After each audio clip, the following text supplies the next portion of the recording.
کرناٹک میں کورونا مریضوں کی تعداد میں اضافہ ہو رہا ہے۔ کورونا کے حالات کو دیکھتے ہوئے بنگلورو میں دفعہ 144 کی میعاد میں توسیع کی گئی ہے۔ اب 31 جنوری تک دفعہ 144 نافذ رہے گا۔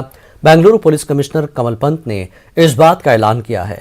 ادھر ریاست میں اومیکرون کے آج 287 معاملے سامنے آئے ہیں۔ اومیکرون کے کل کیسز کی تعداد 766 پہنچ گئی ہے۔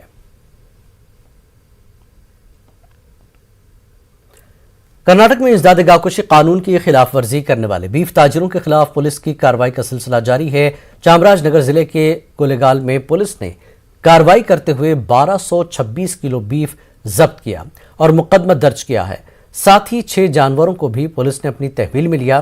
جیسے ہی یہاں پولیس کا چھاپا پڑا، بیف تاجر اپنا کاروبار چھوڑ کر بھاگ گئے۔ پی ایس آئی اماوتی کی قیادت میں یہ کارروائی کی گئی۔ گلبرگہ میں حضرت صوفی سرمست اسلامک سٹڈی سرکل کے زیر اہتمام جلسہ تہنیت اور مشاعرے کا انعقاد عمل میں آیا۔ مشاعرے سے قبل اردو زبان و ادب کے علاوہ خانقاہی نظام اور صحافت کے فروغ کے لیے نمایاں خدمات انجام دینے والے معزز شخصیات کو تہنیت پیش کی گئی۔ دیگر کے ساتھ نیوز 18 اردو کے نمائندے نسیم اشرف کو بھی تہنیت پیش کی گئی۔ پروگرام کی صدارت حیدرآباد کرناٹک کے سینئر صحافی عزیز اللہ سرمست نے کی۔ اس موقع پر پروفیسر سید شاہ یوسف حسینی اور ڈاکٹر شیخ شاہ محمد افضل الدین جنیدی نے خطاب کرتے ہوئے خانقاہی نظام اور میڈیا کی اہمیت پر روشنی ڈالی۔ کہ اسی صحافت کے ذریعے سر سید نے تہذیب الاخلاق کے ذریعے،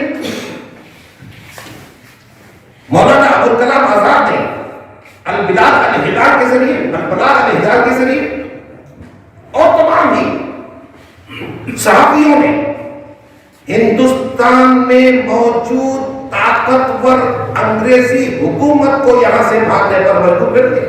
جیسا ہمیشہ عزیز اللہ صاحب کا طریقہ کار رہا ہے کہ خانقاہوں کو بھی وہ ابھارتے ہیں، خانقاہوں کو بھی ہمیشہ جیسا علامہ اقبال کا شعر ہے کہ نکل کر خانقاہوں سے ادا کر رسم شبیری، اس نہج پر کام کرنے کی ضرورت ہر خانقاہ کو ہے، ہر خانقاہ نشینوں کو ہے کہ وہ عوام کے مسائل کو بھی غور کرے، عوام کے مسائل کو بھی حل کی طرف ان کی خانقاہوں سے کام ہو۔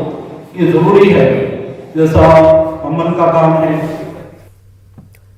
موجودہ حالات میں ہندو مسلم اتحاد کو مضبوط کرنے کی ضرورت ہے۔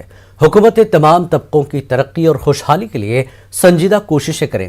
بنگلورو میں کولاڈا مٹھ کے سرپرست شانت ویر مہاسوامی نے یہ بات کہی۔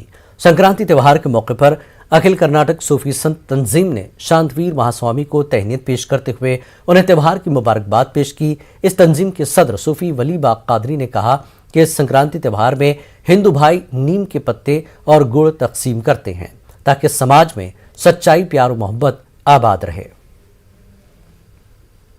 سبھی جنانے کا جو مہا پروش جو ہے، سنت جو ہے، ادھر آ کے ٹھہرتے تھے، بھوجن دیتے تھے، جو پرارتھنا کرتے تھے، سب کا جیوا مودی جو بولتا ہے سب کا سامان، سب کا یہ کیا بولنے میں کچھ نہیں ہوتا ہے۔ ہندوستان میں قانون میں لانا ہم سب ایک ہی ہے۔ جو ابھی جو راشٹر کبھی ہے نثار احمد کا، لیکن کیا دیکھا انہیں مرنے کے بعد میں سرکار عزت بھی نہیں دیا۔ بیوقوف سرکار ہے یہ سرکار۔ راشٹر کبھی ہے، ہم گئے تھے لیکن یہ پہلے ادھر تھے جو پڑھنے کے سمے ادھر پڑھا ہوا ہے۔ نثار احمد ادھر پڑھے تھے، ایم اے پاس کیا، بعد میں راشٹر کبھی پڑھنا۔ جو کریم خان جو چھوڑ کے آیا ادھر، کوئی بھی ان کا آشرے نہیں دیا، کیونکہ یہ کنڑ پکچر بناتا ہے، کنڑ کو اتےجن کرتا ہے کر کے سب لوگ کریم کا ادھر نام آشرے دیا، ان کا کتاب میں آیا ہے۔ اس کے کام کو انجام دینا چاہیے۔ آج سنکرانتی جو ایک تہوار ہے، آج یہ سنکرانتی تہوار کے موقع پر گڑ اور نیم کے پتے تقسیم کرتے ہی نیم کڑوا ہوتا ہے اور گڑ میٹھا ہوتا ہے۔ جو نیم کڑوا ہے وہ سچائی ہے، حقیقت ہے، یعنی کہ سچ کڑوا رہتا ہے، ہمیشہ سچ کو بولنا چاہیے، اور گڑ جو میٹھا ہوتا ہے اس سے جو ہے محبت بانٹنا چاہیے، تمام میں انسانیت کا پیغام دینا چاہیے۔ اس بلیٹن میں فی الحال اتنا ہی۔ آداب۔